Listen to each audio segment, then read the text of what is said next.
Voilà, donc Rémi va nous faire qui est journaliste, rompu à l'art de la synthèse, va venir nous faire un peu un best-of. Oui, un micro qui marche. Voilà, une après-midi riche en idées, en prospective. Alors, qu'est-ce qu'on peut en retenir? Alors, il y a beaucoup de choses à retenir, donc je ne vais pas essayer de faire la synthèse, ce serait trop difficile. Juste vous remettre peut-être un certain nombre de points, de termes que j'ai entendus et qui me semblent essentiels peut-être dans la démarche qui est engagée là et que certains d'entre vous ont engagé. On a vu pas mal d'exemples. Un, sur le terme co-création. Ça veut dire quelque part, on abandonne l'idée qui était encore très présente dans pas mal d'entreprises que la création venait d'un individu, alors que là, on privilégie une création collective. C'est-à-dire, on fait en sorte que la création soit organisée avec d'autres et donc pas simplement dans sa propre tête. Et c'est vrai pour tous les créateurs qui vont être engagés dans le processus, pas simplement le manager ou le dirigeant.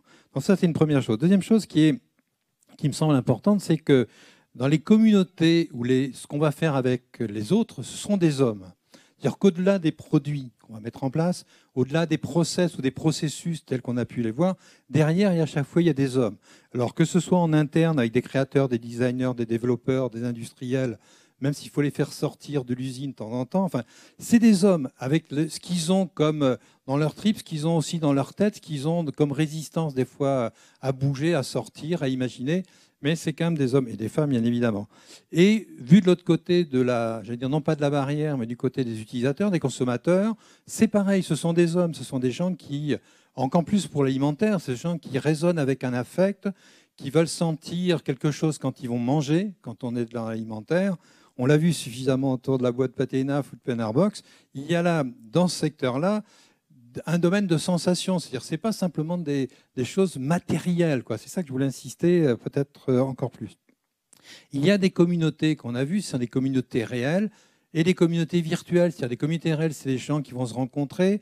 On a vu l'exemple avec vous de l'hackathon ou des communautés de la garden party, pour prendre des exemples d'un côté, du côté des process. C'est-à-dire que ça n'exclut pas du tout les experts, ça n'exclut pas les services, ça n'exclut pas les expertises, qu'elles soient internes ou externes à l'entreprise. Je pense à des structures qui ont été mises en place comme Valoria, le Centre culinaire, la Technopole, et puis j'en passe, Adria et autres qui sont ici locales. Mais ce qui m'a semblé intéressant, et vous l'avez souligné, peut-être, je me suis dit, tiens, il y a quelque chose là. C'est que derrière cette motivation de co-création, c'est-à-dire de faire avec les autres, ça correspond bien sûr à un intérêt commun que l'on partage, mais j'ai en tête notamment des intervenants qui étaient ici à l'IFRIA, ça correspond aussi à des valeurs sociétales qui sont en haut, c'est-à-dire la volonté de faire, et notamment des jeunes. C'est-à-dire que les jeunes, vous allez les mobiliser sur des projets, pas sur des process. Vous allez mobiliser sur du travail collaboratif, pas sur des produits, pas uniquement sur le produit. Le produit n'est que le résultat de ce travail collaboratif. Je crois qu'il ne faut pas se tromper, donc ça me semblait intéressant de le mettre en évidence. Donc quelque part, comme nous sommes des humains les uns les autres, et bien évidemment on a un peu de mal à sortir de notre zone de confort, aller vers l'inconnu, la prise de risque. On a aussi du mal à sortir des usines pour certains, mais on a tous du mal à sortir de nos habitudes. L'innovation, c'est sortir des habitudes, c'est se laisser surprendre, c'est accepter que l'autre, avec ses différences, il nous apporte quelque chose, ne pas avoir tout dans notre propre tête, mais c'est sûr que l'autre, il a quelque chose à nous dire. Alors, dans le secteur de la food tech, c'est peut-être ça qui est un peu plus intéressant, c'est que on a un secteur qui est extrêmement dynamique. On pourrait penser que c'est un secteur relativement fermé à cause des traditions, nos habitudes culinaires, nos habitudes alimentaires. C'est vrai, elles existent, mais on a vu le paradoxe de l'omnivore, une volonté de changer. On ne mangera pas tout le temps la même chose, on n'est pas tous les jours à manger du kick à farce, ni même la pâté naf, ça ne va pas vous vexer, je pense. Mais on y tient, c'est-à-dire qu'on va le mettre de temps en temps et on mangera autre chose. Donc c'est un secteur qui est très très ouvert. Et il y a derrière ce secteur-là le côté nutritif, le côté alimentaire, le côté partage, convivialité et des valeurs de culture. Alors on l'a vu à travers des exemples ENAF, mais aussi à travers l'exemple de Penarbox, des valeurs qui concernent l'histoire, l'identité. Donc c'est pas rien, quoi. C'est quelque chose qui mérite d'être regardé d'un peu plus près. Deux points qui m'ont semblé, alors évident, moi je dis ça avec mon grand âge, avec mon regard non pas de macho, mais de mâle blanc, de vieux mâle blanc. Deux points qui m'ont vraiment sur lesquels j'insisterai volontiers par rapport au manager. C'est que la création, c'est aussi l'affaire des jeunes et des femmes. C'est-à-dire que si on n'est pas capable d'intégrer, je dis bien si on n'est pas capable d'intégrer, le on étant le on collectif, hein, je dis ça aussi des managers, quelque part la place des jeunes, c'est-à-dire ceux qui arrivent avec plein d'idées, aucune habitude, qui s'en foutent de dire c'est quoi la tradition, même si on leur a appris à manger comme ça. C'est-à-dire des gens qui sont porteurs de plein d'innovations spontanément. Et aussi les femmes, parce que je dis ça, parce que c'est alors encore plus du côté culinaire, on devrait le savoir, nous les hommes, c'est quand même s'il y a des grands chefs, il y a aussi des petites mains, hein, je veux dire, voilà. Et sur ce secteur-là, mais ça aurait été vrai sur d'autres, je trouve ces 2 points qu'on a, sur lesquels, enfin, 2 points, et puis peut-être 2 acteurs qu'il faut intégrer de facto. C'est-à-dire, si on ne le fait pas, on rate quelque chose. Je dis ça parce qu'il y a un débat que j'imagine animé là bientôt sur l'école, sur les questions agro et alimentaires. J'ai demandé aux gens, vous avez une femme dans la table ronde?